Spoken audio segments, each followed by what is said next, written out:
My name is Evelyn, and I am 73 years old. I've lived through wars, heartbreak, and the death of loved ones, but nothing prepared me for what I witnessed that sunny afternoon.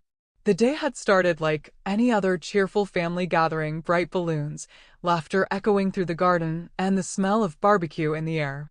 It was my son Daniel's birthday, and his wife, Marissa, had insisted on hosting a big party in their backyard.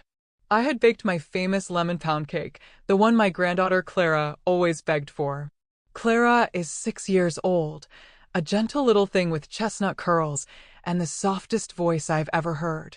She usually runs into my arms the moment she sees me, her smile stretching wider than the sun.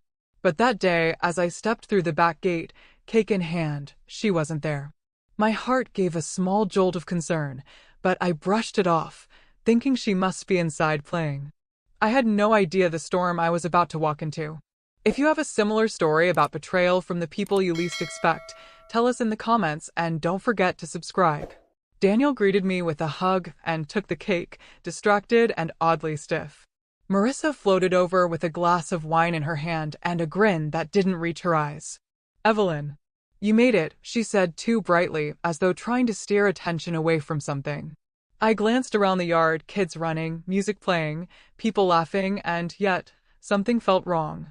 That maternal instinct, the one that sharpens with age, poked at my stomach. "Where's Clara?" I asked, trying to keep my voice light. Marissa's eyes flicked toward the patio, just for a second, before she replied, "Inside." "She's being silly." I didn't like her tone. It was the kind adults use when they're trying to sound amused, but are really annoyed. Without another word, I walked toward the house. I found Clara in the hallway near the guest bathroom, curled up on the floor with her knees pulled to her chest. She wore an oversized hoodie that nearly swallowed her, the hood pulled tightly over her head. "Clara, sweetheart," I said softly, kneeling beside her, "what's the matter?" She looked up, and my breath caught in my throat. Her eyes were red, swollen, and haunted in a way no child's eyes should ever be. She didn't say a word, just reached up and pulled the hoodie back slowly. I gasped audibly. Her head, her beautiful, curly head, was completely bald. Not trimmed, not buzzed, but shaved to the scalp with raw, reddish patches around her ears. Who did this to you?" I asked, though dread was already blooming in my chest. Her lower lip trembled. "Mommy said it was funny," she whispered. I had to sit down right there on the floor to keep from collapsing. The words echoed like gunshots in my ears. "Mommy said it was funny." I reached out and gently cupped the back of Clara's head, careful not to touch the irritated skin. "Did it hurt?" I asked, already knowing the answer. She nodded slowly, tears spilling over again. I cried, but she said crying was for babies. My vision blurred. Rage, pure and hot, rose in me like a tide I could not hold back. "Did Daddy know?" I whispered, unsure I wanted to hear the answer. Clara shook her head. "He was getting ready outside. Mommy said it was a surprise." I stood up, my hands trembling. When I stormed outside, the music and laughter felt surreal, like some grotesque joke.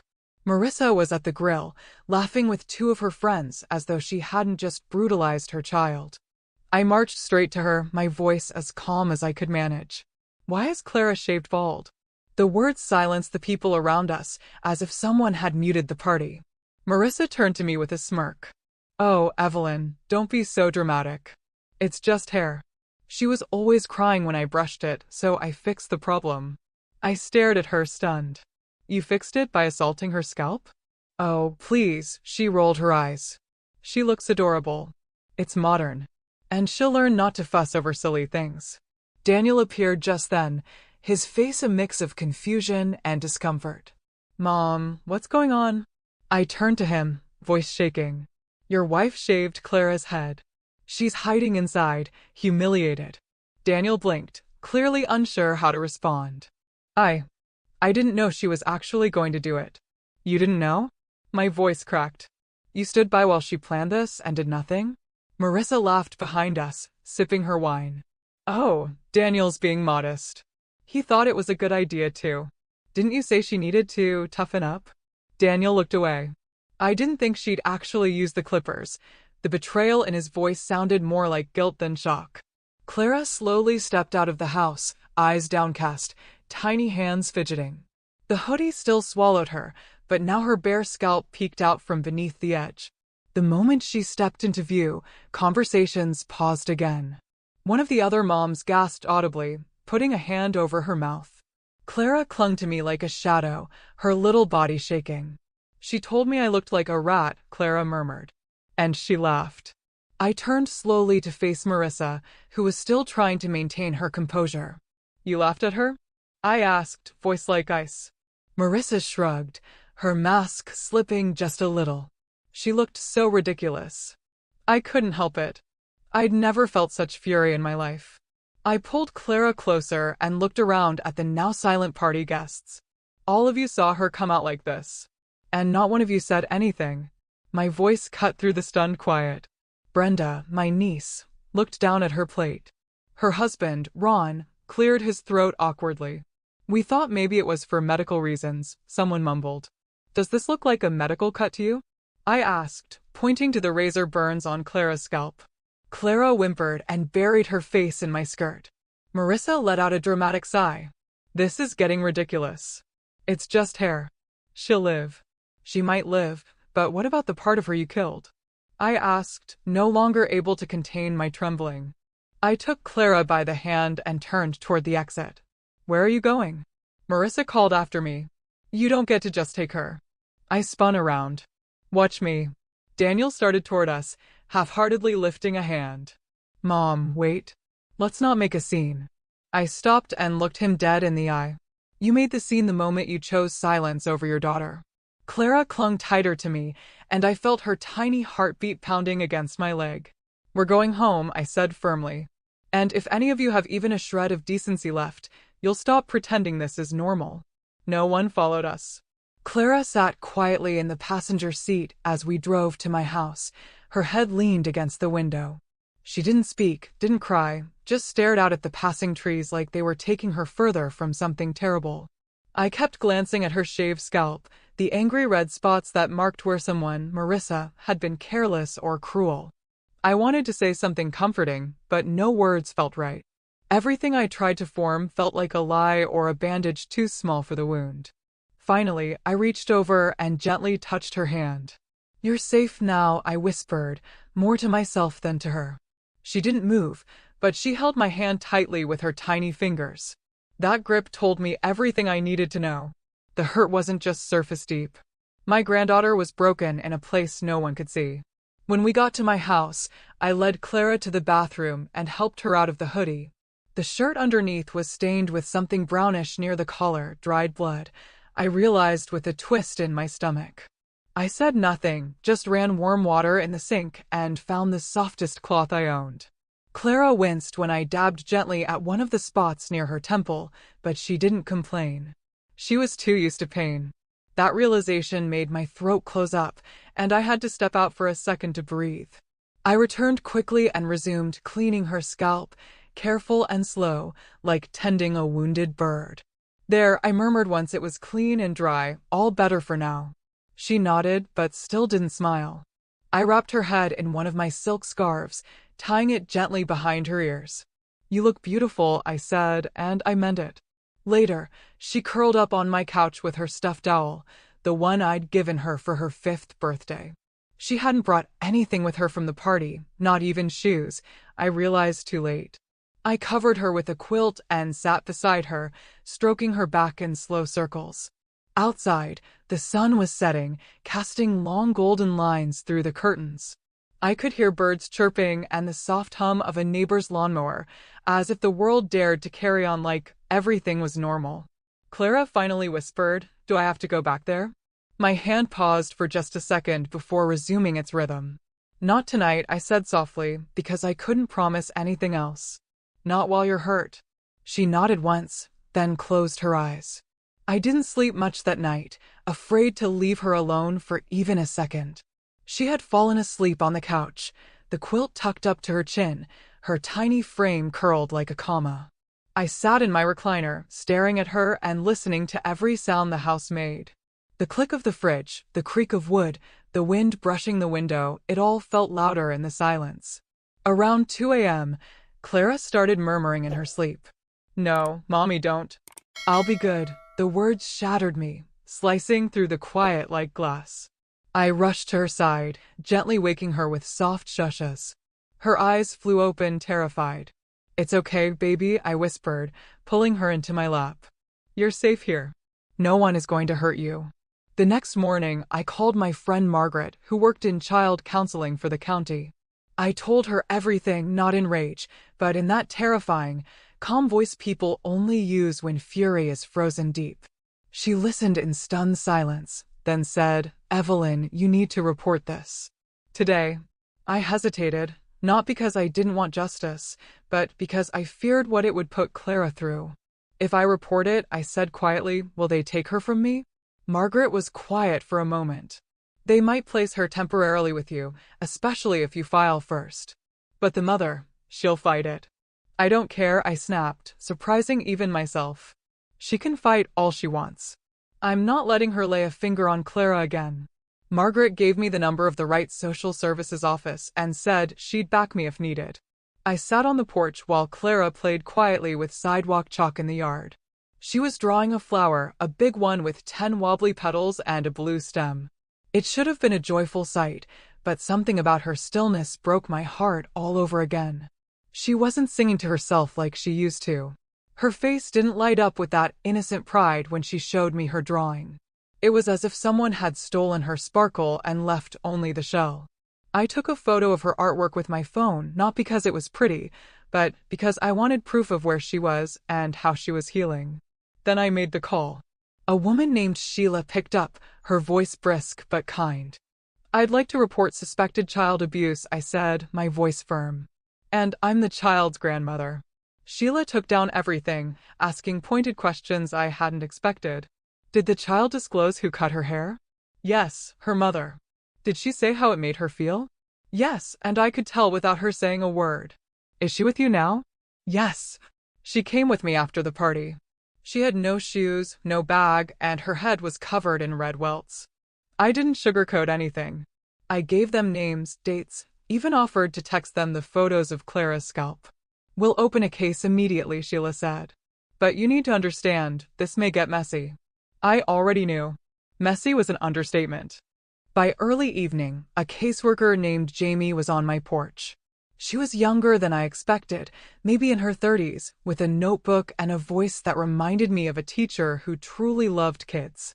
She sat on the steps with Clara while I stood nearby, arms crossed, heart racing. Can I ask you some questions, sweetie? Jamie said gently. Clara looked up at me, and I nodded. Okay, she whispered. Jamie's questions were simple at first. What's your name? How old are you? What's your favorite toy? Then she leaned in slightly. Did something happen to your hair, Clara? Clara blinked, then nodded. Mommy cut it off. She said I was being a crybaby. Jamie's face didn't change, but I saw something flicker in her eyes. She kept writing, her pen moving silently over the paper. Did it hurt when she cut your hair? Yes. She used Daddy's shaver. I didn't want her to. Did you tell anyone how you felt? No. Mommy said if I cried, she'd cut my eyebrows next. I swallowed hard and had to look away.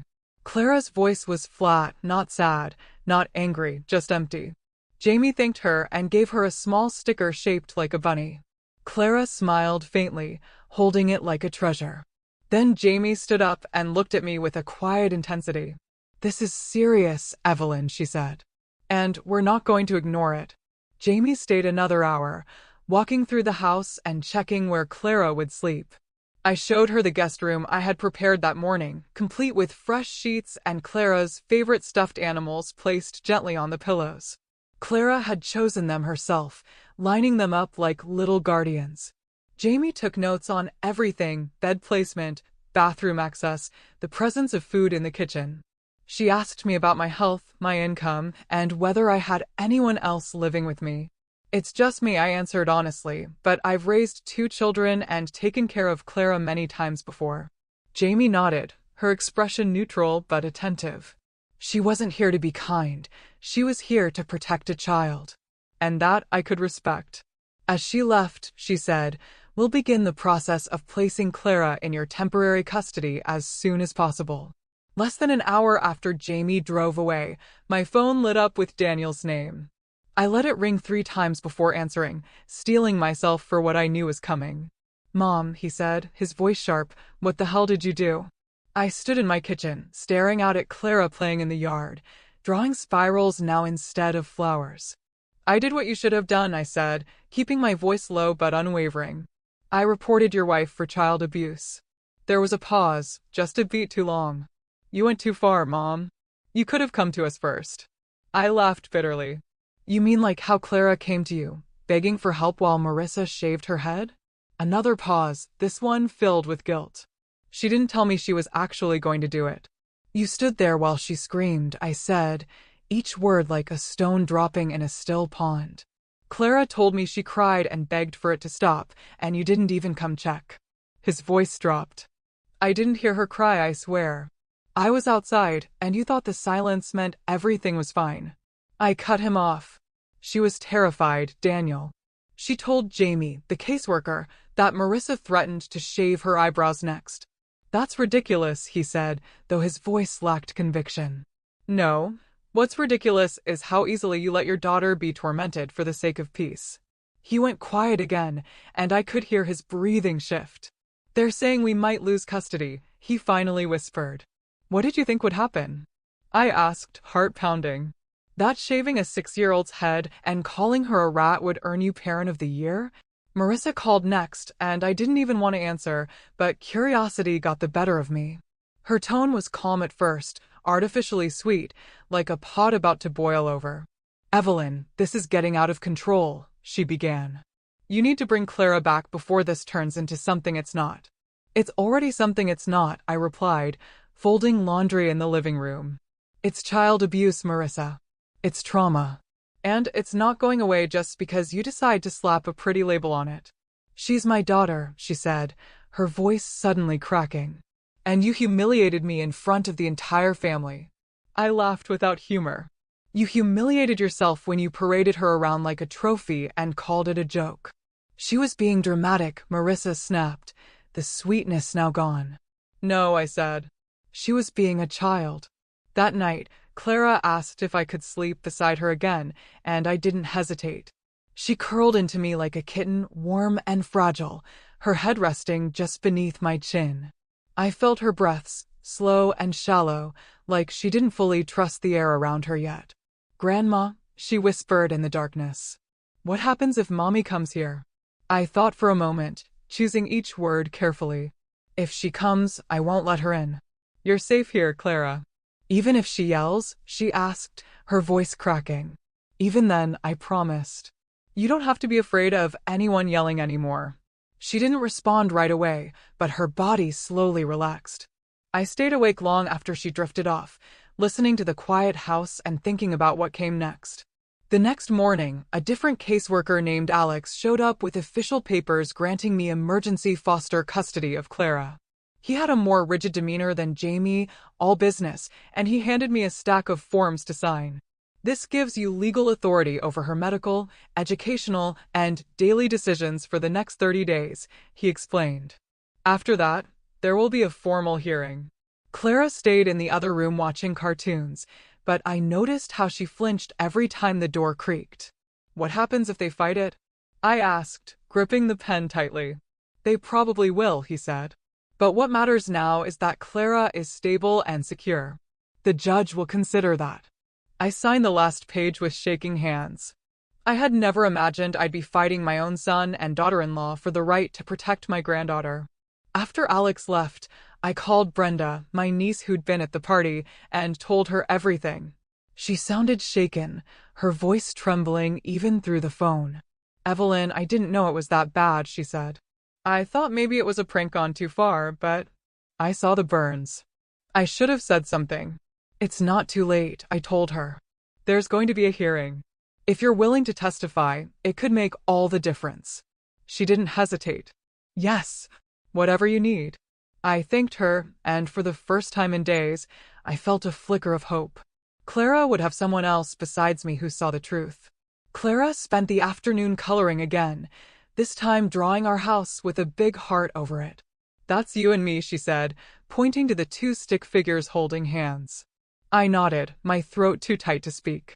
I gave myself hair again, she added, tapping her drawing with pride. Her stick figure had long, squiggly brown lines falling past her shoulders.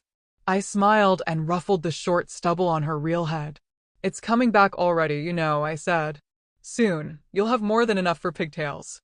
She grinned, showing off the gap where her baby tooth had fallen out last month. For a moment, the weight of everything lifted, just a little. But I knew it wouldn't last long. If you're still listening to my story, please take a moment to subscribe. It only takes a few seconds for you, but it makes a big difference for me. 3 days after Clara's emergency placement with me, I received a letter summoning us to the first custody hearing. The envelope was thick and stamped with the county's seal, a formal reminder that this nightmare was not over. Clara was in the backyard playing with bubbles when I opened it, giggling softly every time one popped on her nose. I read the document twice before sitting down at the kitchen table, my hands trembling. The hearing was scheduled for Monday at 9 a.m., just 4 days away. It would determine whether Clara remained in my care or was returned to Daniel and Marissa. The thought of her going back made my stomach twist in knots. I folded the letter and placed it in the drawer where I kept my important papers. Then I stepped outside to sit beside Clara on the lawn. We're going to talk to a judge soon, sweetheart, I said gently. He wants to make sure you're okay.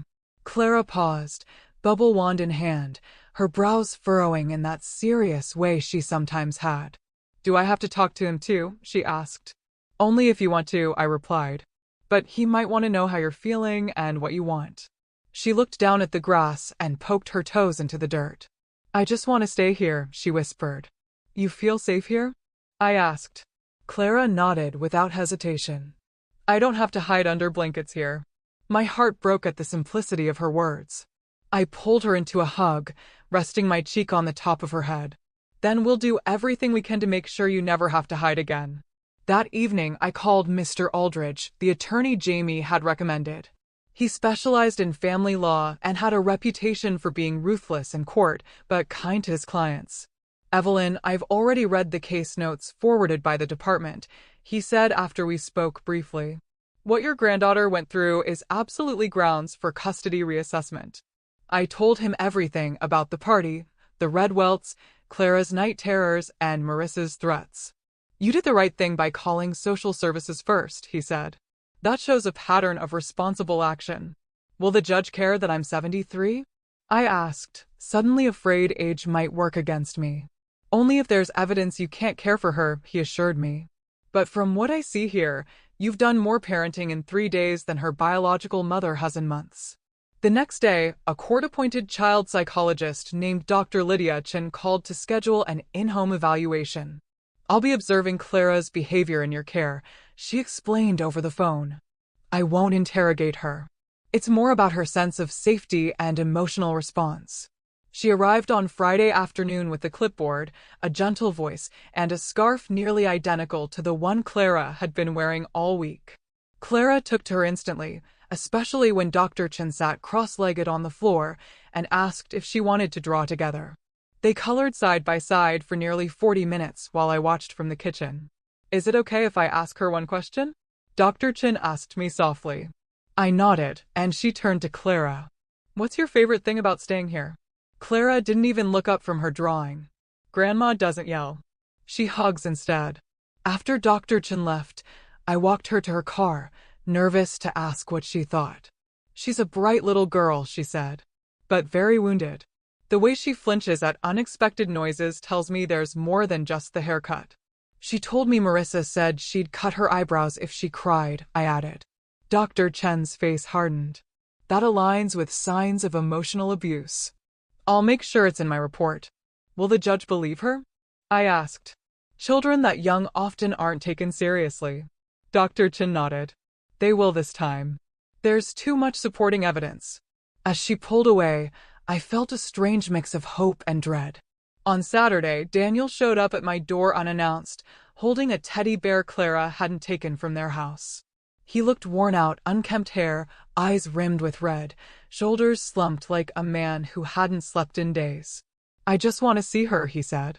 I didn't open the screen door, keeping the frame between us. You can't, I replied calmly. Not unless it's supervised.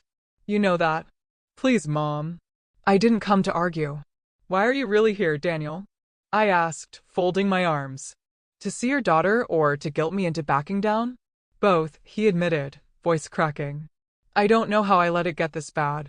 I think you do know, I said, my voice cold but steady. You let it get this bad because it was easier to keep the peace than protect your daughter. Marissa wasn't always like this, he whispered. She used to be patient, warm. That doesn't matter now, I snapped. You don't get to excuse abuse because it came after a better version of her. Clara doesn't need the woman Marissa used to be. She needs safety now. Daniel looked down at the teddy bear. Will you give this to her? I hesitated, then took it through the gap in the screen door. If she wants it, yes. But you need to understand something. She's afraid of you both now, even if you weren't the one holding the clippers. Daniel's shoulders sagged even more. I deserve that, he said. Yes, I replied. You do. When I gave Clara the teddy bear, she stared at it for a long moment before reaching out. This was mine, she said, holding it by the ear. Daddy used to tickle me with it. Do you want to keep it? I asked. She nodded slowly, but her eyes didn't light up the way I hoped. He came by today, I added carefully. He wanted to see you, but I told him it has to be through the right way. Clara said nothing at first. Then, so quietly I almost missed it, she whispered. He didn't stop her. I sat beside her and pulled her close. I know, baby. That's why we're doing all of this now. So no one ever hurts you again and gets away with it. Sunday morning arrived with the kind of stillness that made everything feel heavier than usual. Clara was in her pajamas, curled up beside me on the sofa watching cartoons with a quiet focus that didn't quite reach her eyes. I had made pancakes, but she'd only taken a few bites before pushing the plate away. Is the judge going to be mean? She asked suddenly, her voice barely above a whisper. No, sweetie, I said, brushing a strand of her growing hair fuzz away from her forehead. He's just there to listen and make sure everything's fair. She nodded slowly, hugging her stuffed owl against her chest. Will I have to go back if I say the wrong thing? The question made my stomach lurch, and I swallowed before answering. There's no wrong thing to say, Clara. Just tell the truth. That's all anyone can ask of you.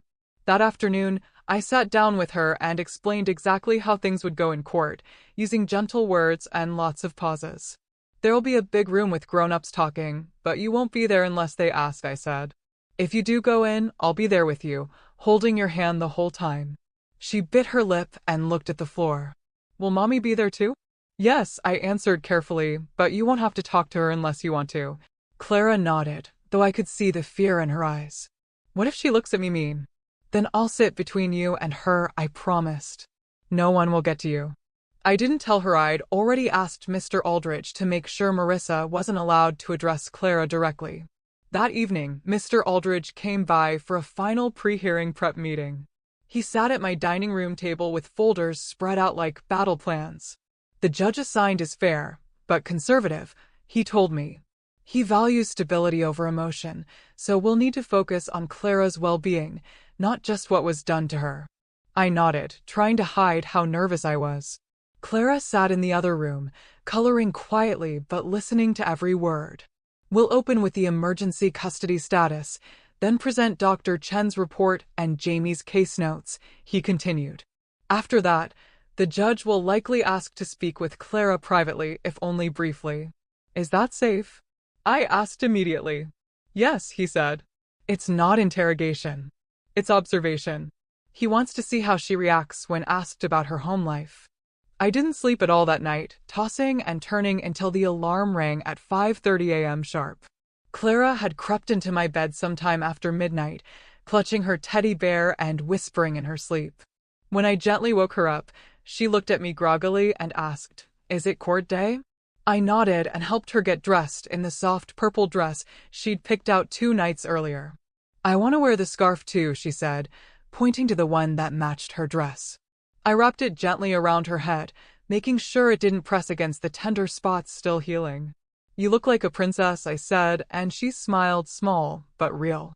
We ate breakfast in near silence, the weight of what was ahead sitting between us like a third person at the table. At 8 o'clock sharp, Mr. Aldridge arrived to drive us to the courthouse. Clara held my hand the entire way, her tiny fingers gripping mine like a lifeline. The courthouse lobby was colder than I expected, sterile and echoing with the soft shuffle of shoes and distant voices. Clara sat beside me on a hard bench, legs swinging, holding her teddy bear with both hands. Marissa and Daniel walked in 15 minutes later, both dressed neatly, both wearing the kind of expressions you put on for strangers, not too sad, not too confident. Marissa glanced at Clara, and in that moment, Clara's whole body tensed. She didn't cry, didn't speak, she just pressed closer to my side, and I could feel her heartbeat quicken. Daniel looked at me, his face pale and unreadable. "Good morning," he said quietly, as if unsure whether he was still allowed to be polite. I nodded, but I didn't respond. Mr. Aldridge stood between us like a shield, arms folded, eyes watching every interaction. "They'll try to look composed," he said quietly to me, "but we have the facts. The truth is stronger than any performance." When we were called into the courtroom, Clara was taken to a side room with a court-appointed child advocate named Renee. "She'll be able to watch from a screen if the judge permits," Renee explained. "No one will speak directly to her unless the judge says so." Clara looked nervous but nodded, allowing Renee to take her hand. I watched her walk away and felt my heart crack just a little more. Inside the courtroom, the judge, an older man with gray hair and a stoic face, called the session to order. Mr. Aldridge presented our case calmly and clearly, using timelines, documentation, and first-hand witness statements. He emphasized Clara's emotional regression, night terrors, and verbal disclosures to both Jamie and Dr. Chen. When Brenda was called to the stand, she spoke with a trembling voice but didn't falter. "I saw Clara's scalp," she said. "It wasn't a haircut. It was violence." Then it was Marissa's turn, and I watched as she took the stand with the poise of someone who still thought she could talk her way out of anything. "Clara has always had sensory issues with her hair," she began, voice measured. "It tangled easily. She cried when I brushed it. I made a mistake by shaving it, but I did it out of frustration, not malice." Mr. Aldridge didn't interrupt. He waited, then rose to question her. "Mrs. Langford," he began, "did you or did you not tell your daughter that she looked like a rat?" Marissa hesitated. "I may have said something harsh, but I didn't mean it literally." "Did you also threaten to cut her eyebrows if she cried?" he asked. "No," she snapped. "That's a lie." "So the child imagined that," he said, raising an eyebrow. "She misunderstood," Marissa insisted. "Children are dramatic." The courtroom fell quiet. The judge turned to Daniel next. "Mr. Langford, were you present during the incident in question?" Daniel swallowed and nodded. "Yes, Your Honor, but I wasn't in the room." "Did you hear your daughter cry out?" "No, I was outside setting up for the party." "When did you learn what had happened?" "When I saw her hiding in the hallway with a scarf on," he admitted. "And what did you do then?" "I asked Marissa what happened. She said it was necessary." The judge leaned back, hands clasped. "Do you believe it was necessary?" Daniel looked down. "No, sir. I should have stopped it. I didn't. And I regret that every day." That was the first honest thing I had heard him say in weeks. After Daniel stepped down, the judge called for a 10-minute recess, his expression unreadable as he glanced between us and the other side. I rose stiffly, my legs aching from sitting so long, and made my way to the hallway where Renee and Clara were waiting. Clara rushed into my arms the moment she saw me, clinging to my waist with all the strength her small arms could manage. "Did they say I have to go back?" she whispered, her voice shaking. "Not yet, baby," I said softly, kneeling so we were eye to eye. "The judge is still thinking. He's listening to everything so he can make the right decision." Renee nodded from behind her, offering a small smile. "She's been very brave," she said. Clara looked up at me, her eyes wide. "I told Renee I like it at your house. I told her I feel like I can breathe there." Back in the courtroom, the judge called Dr. Lydia Chen to the stand.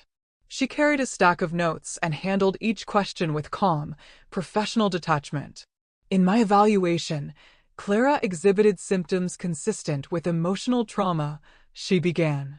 Hypervigilance, avoidance behavior, sleep disturbances, and loss of self-esteem. She explained how Clara's reaction to simple noises, door creaks, raised voices, was heightened beyond what would be expected. She also displays hesitation when expressing preferences, as if anticipating punishment, Dr. Chen added. In a healthy environment, children feel free to share opinions without fear. The judge asked her directly, "Do you believe returning Clara to her parents would be detrimental at this time?" "Yes," Dr. Chen said firmly. "Without continued therapy for the parents and monitored reintroduction, I believe Clara would regress emotionally and psychologically." Her words echoed through the courtroom, heavy and final. When Mr. Aldridge called me to the stand, I felt every eye in the room settle on me.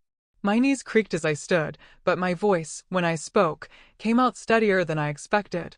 "I'm not here to punish my son or his wife," I began. "I'm here to protect my granddaughter."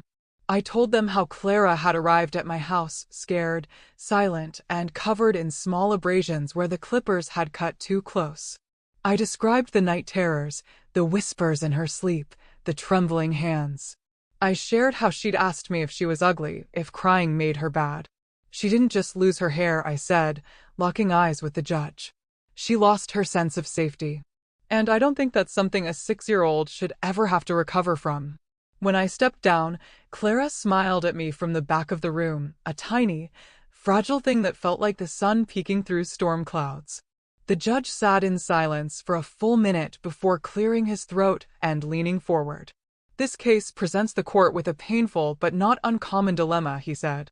"On one hand, we have a biological family expressing regret and claiming intent to repair. On the other, we have a child whose observable distress points to sustained emotional harm." He paused and looked down at his notes. "The court recognizes the progress Marissa and Daniel Langford claim to have made. However, the child's well-being must remain paramount." He turned toward Marissa, his tone sharpening. "Mrs. Langford, your actions went beyond frustration. They caused psychological injury to your daughter. This court cannot, in good conscience, return her to an environment where such behavior occurred unchecked." Marissa's mouth opened slightly, as if to object, but the judge continued. "Temporary custody will remain with Ms. Evelyn Langford for a minimum of 6 months, pending therapeutic review." The silence that followed was deafening, broken only by Marissa's sharp exhale. Daniel looked down, hands clasped, as if he had expected the outcome, but still wasn't ready for it.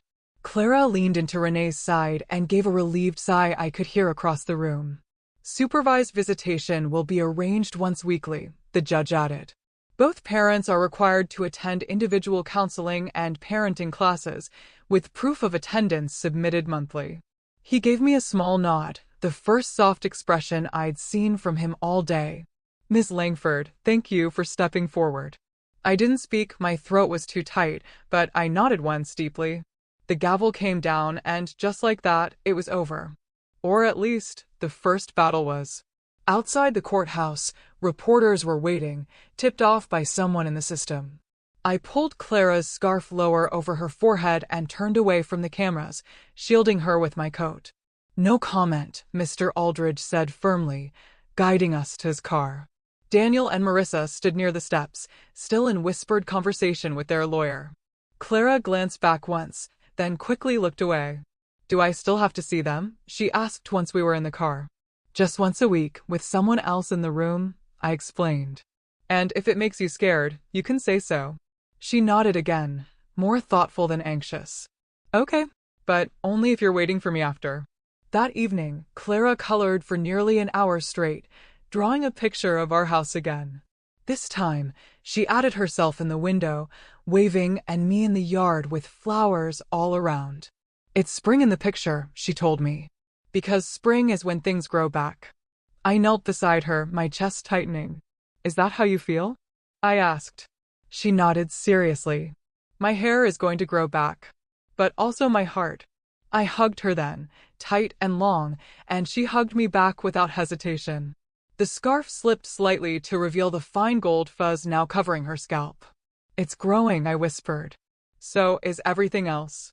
The following week brought a new rhythm: mornings with breakfast and cartoons, afternoons with coloring and story time, evenings with warm baths and quiet sleep. No more nightmares came. Clara laughed a little more, asked a few more questions, and even sang softly while she played with her dolls. I took her to the park for the first time since the court date, and she ran ahead on the grass, her scarf fluttering behind her like a cape. She came back with dandelions and asked if we could make wishes. "What did you wish for?" I asked after she blew the seeds into the wind. "I wished I could stay with you forever," she said. I didn't answer right away. I just held her hand tighter. The first supervised visit was scheduled for the following Saturday afternoon at the local family services center. I hadn't told Clara until the night before, not because I wanted to keep it from her, but because I didn't want her worrying for days. "Will Mommy and Daddy be mad at me?" she asked, her voice tiny as she stared at her dinner plate. "No, sweetie," I said gently, "this isn't about being mad. It's just about checking in and spending a little time together." She didn't answer right away, but poked at her peas with the side of her fork.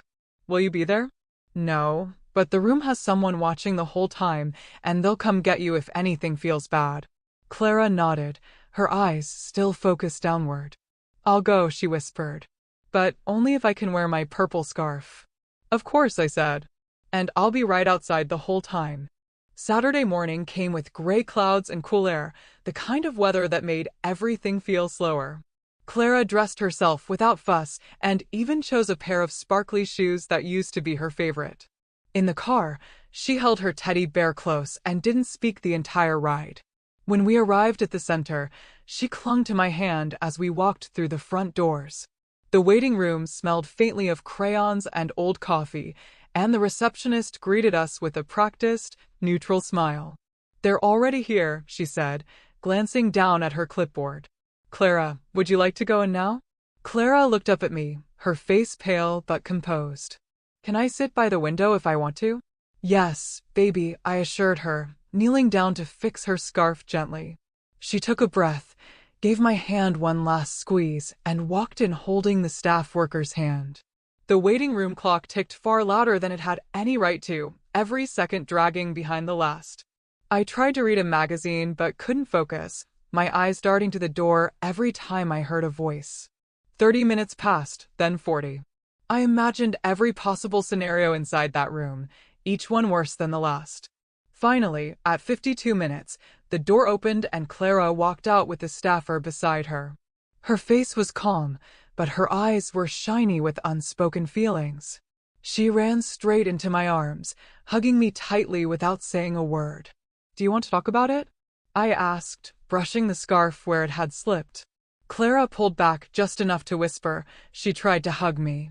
I didn't let her. I told her hugs have to be earned. Back home, Clara was quieter than usual, but not withdrawn.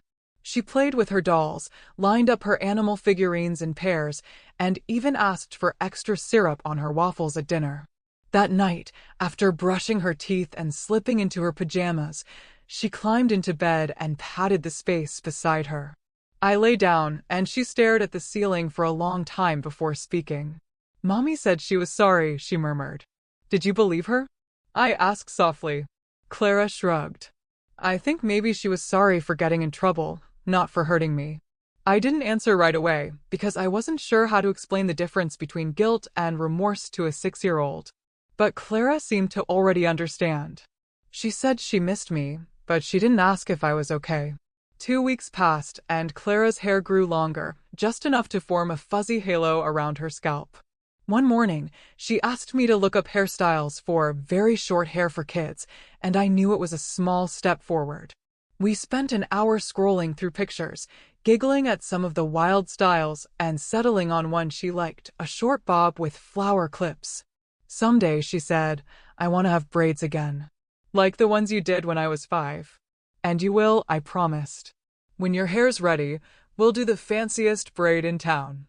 That night, she asked if she could write a letter to the judge, even though the hearing was months away. "Just in case he forgets what I want," she said, holding her pencil firmly. I watched her pour her little heart onto paper with serious concentration, pausing now and then to choose the right words. She let me read it before folding it carefully and placing it under her pillow. The letter was short and written in uneven block letters, but it was powerful in its simplicity. "Dear Judge," it began, "I want to stay with Grandma because I feel like myself here." She listed reasons like, "I can sleep all night, Grandma makes me feel smart, and I am not afraid here." At the bottom, she drew a picture of our house with a big sun above it and herself holding hands with me. I kissed the top of her head and told her I was proud of her. "Even if he doesn't read it," she said, "it helped my heart feel better." I didn't cry, though I wanted to. I just hugged her longer than usual.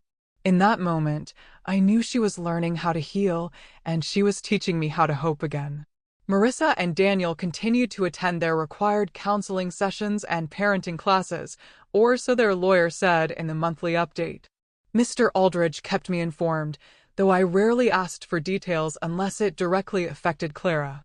"Marissa is showing improvement on paper," he said during a check-in call, "but progress on paper is not the same as change in action." I agreed, though part of me wondered if there was a version of the future where reconciliation was possible. Clara hadn't asked about her parents much, and when she did, it was always a question, not a longing. "Do you think Daddy ever knew how scared I was?" she asked once while tying ribbons around her stuffed animals. "I think maybe he didn't know how to listen," I answered carefully. "But he might be learning now." She nodded slowly, as if filing that away for later. Then she whispered, "I don't want to live in a house where people are still learning how to love." That Sunday, we went to the farmer's market for fresh strawberries and honey, and Clara insisted on carrying her own basket. Several people stopped to admire her flower scarf and compliment her confident grin. For the first time in a long while, she didn't lower her eyes or look away. Instead, she said thank you and held her basket high like a prize. We bought sunflowers on the way out, and Clara picked the tallest one for herself. Back home, she placed it in a glass vase by the window. "This is my tall flower," she said. "Even though it was cut, it still stands proud." I didn't say anything, just nodded and swallowed the lump in my throat. Clara turned to me, her smile gentle. "That's what I'm doing too." If you're still listening to my story, please take a moment to subscribe. It only takes a few seconds for you, but it makes a big difference for me. 2 months into Clara's stay with me, the house had settled into a rhythm that felt more like a home than it had in years. We had movie nights every Friday, pancake breakfasts on Sundays, and nightly routines that included warm baths and whispered bedtime stories. The scarf she once refused to take off now only came out for special occasions, and her hair had grown into soft, wispy layers she sometimes asked me to brush. "Can we put clips in today?" she asked one morning before we left for the library. I found 2 purple butterfly ones in my drawer and gently fastened them above her ears. "You look lovely," I told her. "Like a spring breeze." She twirled once in the hallway mirror and gave herself a thumbs up. There was a lightness in her now, a trust that hadn't been there before. It was subtle, but unmistakable, the beginning of a child becoming whole again.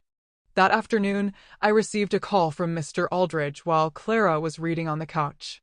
"The judge has requested a mid-placement review," he said, his voice calm but firm. "He wants to hear progress updates from both sides before the final custody hearing." I felt a knot form in my stomach immediately. "Do you think they're trying to push for early reunification?" I asked. "That's possible," he admitted. "But Clara's therapists are on our side, and the guardian ad litem has seen how well she's doing with you." I looked over at Clara, her nose buried in a picture book about ocean animals. "She's thriving here," I said quietly. "They can't possibly take her back just because someone filled out a few forms."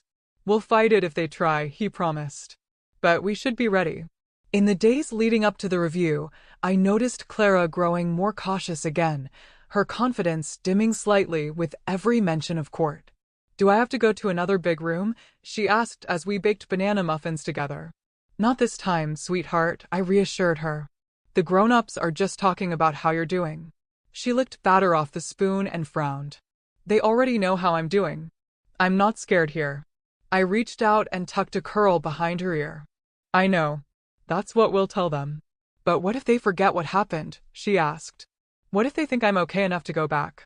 The fear in her eyes was sharp and real. No one who loves you is going to forget, Clara. Not while I'm here. On the day of the mid-placement review, I met Mr. Aldridge outside the courthouse just after noon. Clara stayed home with Renee, the guardian ad litem, who had agreed to supervise her during the hearing. Marissa and Daniel are already inside, Mr. Aldridge said, adjusting his tie. Let them talk. We'll respond with facts. We entered the courtroom and took our seats across from my son and his wife. Marissa looked different. Her hair was pulled back neatly, her posture straighter, but her eyes held that same cold spark I remembered from the party. Daniel nodded once at me, tight-lipped, as though he didn't know whether to feel shame or resentment. The judge entered shortly after, flipping through the folder containing Clara's progress notes. This is not a full hearing, he reminded everyone. It is a review to assess the stability of the current placement and determine if further adjustments are warranted. I sat straighter and folded my hands tightly in my lap. Marissa's lawyer stood first, reading from a stack of documents and emphasizing compliance, progress, and parental growth. He listed counseling sessions attended, parenting classes completed, and references from therapists confirming Marissa's participation. My client regrets her actions deeply, he said, and has taken measurable steps to ensure nothing like this ever happens again. The judge nodded without comment. Then he turned to Mr. Aldridge. Your response. Mr. Aldridge stood calmly and spoke with clear, deliberate words. While we do not deny that the biological parents have followed the court's instructions, we must remember that progress is not the same as readiness. He handed over a thick folder of Clara's therapy logs, educational evaluations, and behavioral notes. The child in question has shown significant emotional recovery while in her grandmother's care, recovery that professionals agree would be jeopardized by premature reunification. The judge read through a few lines in the report, his brow furrowed. It says here the child still flinches at loud voices and exhibits hypervigilance when asked about her parents. Mr. Aldridge nodded. That's correct. According to her therapist, Clara shows strong signs of post-traumatic stress, particularly when discussing her mother. He continued, while Marissa Langford may be improving in her own therapy, it is critical that we not mistake her potential for change as immediate proof of safety for the child. The judge leaned back, fingers steepled. And the guardian ad litem? Have they submitted an opinion? Yes, Your Honor, Mr. Aldridge said, passing a sealed envelope. It recommends the current placement continue without disruption, with a reassessment at the 6-month mark. I held my breath, waiting for his reaction. He opened the letter and read silently for several long moments before speaking again. This court finds sufficient reason to maintain the current custodial arrangement, he said at last. Clara Langford will remain in the care of her grandmother for the remainder of the 6-month term. My shoulders slumped in relief, and I whispered a silent thank you. Marissa sat still, blinking rapidly but saying nothing. Daniel reached over and touched her hand, but she didn't react. Visitation remains supervised and will continue once weekly under the same conditions, the judge added. The court encourages continued therapy for both parents and will reassess the situation based on Clara's progress and her own expressed wishes. With a final tap of his gavel, the judge dismissed the session. I gathered my coat and bag with shaking hands, heart pounding but full. One more hurdle cleared. That evening, I took Clara out for ice cream, even though it was chilly and breezy outside. She picked mint chocolate chip and asked for extra sprinkles, then told the cashier her name proudly. We sat on a bench near the corner park, bundled in coats, watching cars roll by under the streetlights. Did the judge like my letter? She asked, licking her cone carefully. I think he remembered every word, I told her. And he said you get to stay with me longer. Clara smiled, her eyes lighting up like they used to when she was younger. Good, she said softly. Because I'm not done healing yet. Weeks passed quietly after the mid-placement review, and Clara continued to grow in ways both visible and hidden. Her hair had grown enough to form gentle waves, soft and golden, and she now let me braid the front when she went to school. She came home with drawings of happy families, always with 2 figures, one tall with gray curls and one small with flower clips in her hair. At night, She no longer whimpered in her sleep or clutched her bear like a shield. The silence that used to hang around her like a fog had lifted, replaced with giggles, questions, and stories she made up as we folded laundry. One afternoon, she built a blanket fort in the living room and told me it was the safe kingdom. When I asked who ruled it, she said, "You do. You're the queen who saved the day." I laughed, my heart full and sore at the same time. "And you?" I asked. "I'm the brave princess who got her voice back." One morning, I received a letter from Clara's school guidance counselor requesting a meeting. I attended, not because I was worried, but because I knew Clara's progress mattered now more than ever. "She's doing remarkably well," the counselor, Mrs. Donovan, told me as we sat in her cozy office. "Clara participates, shares, and recently spoke in front of the class about her favorite person." "Who did she talk about?" I asked, already knowing the answer. "You," Mrs. Donovan smiled. "She said her grandma taught her how to feel safe again." I blinked back tears and nodded, thanking her for the update. On the way home, I passed a toy store and bought Clara a miniature crown made of gold plastic and tiny beads. That evening, I placed it on her head and told her it was her official princess badge. She beamed, her cheeks glowing, and said, "I earned it." The weekly visits with her parents continued, each one monitored by a neutral staff member. Clara never resisted going, but her energy afterward was always lower, like someone had turned down the brightness on her. One Saturday evening, after a visit, she sat beside me on the porch steps in complete silence for 10 minutes. "Mommy didn't yell," she finally said. "She asked what I wanted for Christmas." "That sounds nice," I said gently. "What did you say?" Clara shrugged. "I told her I wanted a music box with ballerinas." I waited before responding, sensing something else was coming.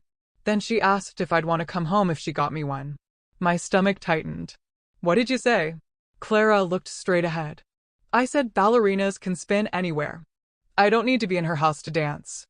A few days later, Daniel called and asked if he could visit Clara outside the weekly sessions, supervised at our home. "I just want to be around her in a place where she feels safe," he said. I hesitated, unsure whether I was ready or whether she was. "She doesn't talk about you much, Daniel," I said plainly. "She doesn't seem afraid of you anymore, but she doesn't know what to trust either." "I understand," he said after a pause. "I'm not asking to fix everything. I just want her to see I'm trying." I agreed to a 1-hour visit under the condition that I remain in the room the entire time. Clara was hesitant when I told her, but eventually nodded. "Only if we stay in the living room," she said. "I don't want to go outside with him yet." Daniel arrived with a small box wrapped in brown paper and tied with twine. Clara sat on the couch while I sat beside her, watching carefully. "Hi, sweetie," Daniel said softly. "I brought something. You don't have to open it now." Clara took the box and turned it in her hands before peeling back the paper. Inside was a wooden music box with a tiny ballerina that twirled when wound. "I remember you loved these," Daniel said. "You had one when you were 3, but it broke." Clara nodded, her eyes locked on the spinning dancer. "Thank you," she whispered. Then, without looking up, she asked, "Did you see her cut my hair?" The room went completely still. Daniel's voice caught in his throat, but he forced out, "No. I didn't. I was outside. But I heard your cry, and I didn't come in." Clara nodded again, her gaze never leaving the music box. "You should have come." "I know," he said, his voice cracking. "I thought it would stop. I thought it wasn't as bad as it was. I didn't protect you. I failed." For a long time, Clara didn't speak. Then she reached out and turned the key again. She said ugly girls cry too much. But I wasn't crying because I was ugly. I was crying because I loved my hair. "You had beautiful hair," Daniel whispered. "You still do." After he left, Clara didn't say much, but she placed the music box on her nightstand next to her letter to the judge. She turned it on before bed, and we watched the ballerina spin under the soft glow of her reading lamp. "Do you think Daddy meant it when he said he failed?" she asked. "I think so," I said. "He sounded like someone who sees clearly now, even if it took too long." Clara nodded. "I still don't want to live with them yet." "You don't have to," I reminded her. "You're not the one who did anything wrong." She nestled into her pillow and said softly, I'm glad I said it out loud. Now it's not stuck inside me anymore. And for the first time in a long while, she fell asleep without asking me to stay. That Friday, Clara brought home a certificate from school, Student of the Week, with a bright gold star and her name written in bold purple marker. She grinned from ear to ear as she showed it to me, skipping through the front door like the child she used to be. I got it because I helped a new kid find the art room, she said proudly. And because I remembered to raise my hand every time. We celebrated with her favorite dinner, grilled cheese and tomato soup, and watched a movie with dancing animals and talking trees. I tucked her in that night with the certificate taped above her bed, the music box playing its delicate tune on the dresser. You're becoming a whole new you, I whispered. No, Clara said sleepily. I'm becoming the me I was supposed to be all along. And with that, she drifted into dreams, safe and at peace. Spring melted into early summer, and the 6-month custody review loomed on the calendar like a shadow we couldn't avoid. Clara had begun to count the days, not with dread, but with quiet curiosity, as though preparing herself for the idea of being heard again. Her therapist, Dr. Lydia Chin, continued to meet with her weekly, each session adding new pieces to her emotional puzzle. According to Dr. Chin, Clara now spoke openly about the haircut day, as she called it, and no longer flinched when describing her mother's words.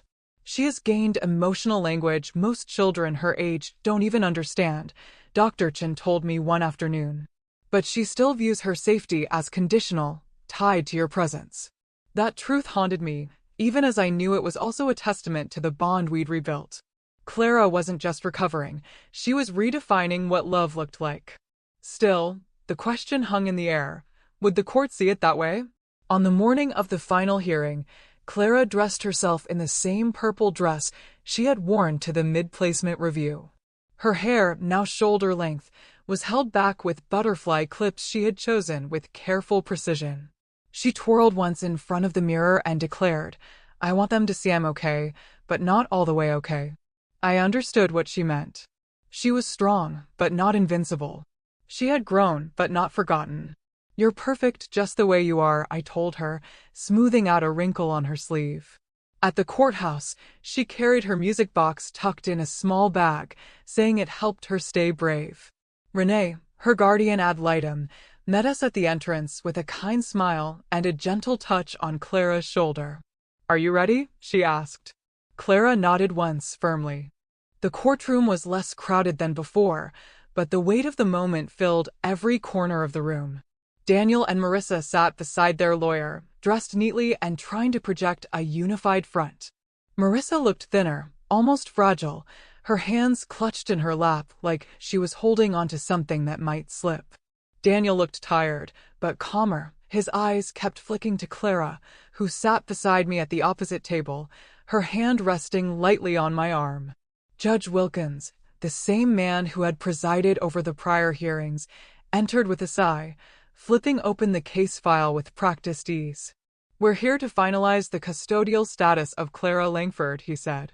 This court has received updated therapy reports, visitation summaries, and personal statements from all involved parties. He looked directly at Clara. Miss Clara, are you comfortable speaking to me again? She nodded, stood up, and walked to the chair placed near the bench. Clara didn't fidget as she sat. She just held her music box in her lap and waited for the judge to speak. How have you been since we last spoke? He asked. Better, she said clearly. I sleep without bad dreams now. I have friends at school. And I know I'm not ugly. There was a pause before the judge asked, Do you feel safe where you are? Clara nodded. Grandma doesn't yell. She listens even when I don't talk loud. She made me feel like a person again. The courtroom was silent, the truth of her words cutting through any legal pretense. Marissa stood next, her voice unsteady as she addressed the court. I've completed my therapy, she said. I've learned how much damage I caused, not just with my actions, but with my words. She glanced briefly at Clara but didn't hold her gaze. I was raised in a home where harshness was normal, and I passed that pain down to my daughter. I know that's not an excuse. I just want the chance to make things right. I want to earn back her trust. Her voice cracked. Even if it takes years. The judge looked at Daniel. Do you wish to speak? Daniel rose slowly, his voice quiet but firm. I failed my daughter by not stepping in. That will haunt me for the rest of my life. But I've spent these 6 months learning what real protection means. When it was my turn to speak, I kept it short, letting the weight of our journey speak for itself. Clara is healing, Your Honor, I said. She has a voice again. She knows she matters. I'm not here to argue for permanent custody out of spite. I'm here because we have built something that works. I turned and looked at my granddaughter, who sat watching me with wide, trusting eyes. This is not about keeping her from her parents. It's about keeping her close to what makes her feel safe, whole, and loved. Mr. Aldridge handed over a final report from Dr. Chin, along with Clara's original letter to the judge, creased and faded, but still powerful in its honesty. Judge Wilkins took his time reading, the room holding its collective breath. At last, the judge placed his pen down and folded his hands. Clara Langford's progress has been remarkable, he said. It is clear to this court that her emotional and psychological well-being has flourished in the care of her grandmother. He glanced toward Marissa and Daniel.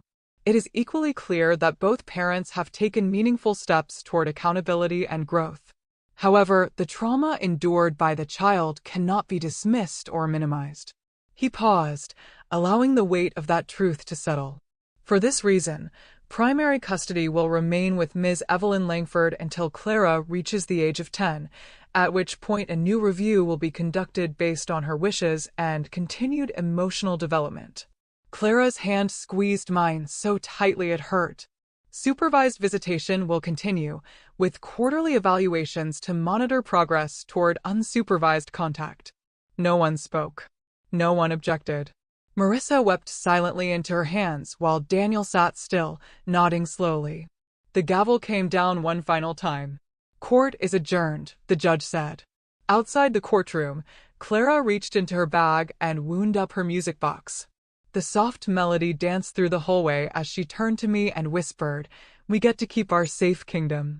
I knelt beside her and said, "And you're still its princess." She corrected me with a grin. "No, I think I'm ready to be queen now." Thank you for listening to my story. Before you leave, there's another story similar to the one you just watched. You'll see it on the top left of your screen.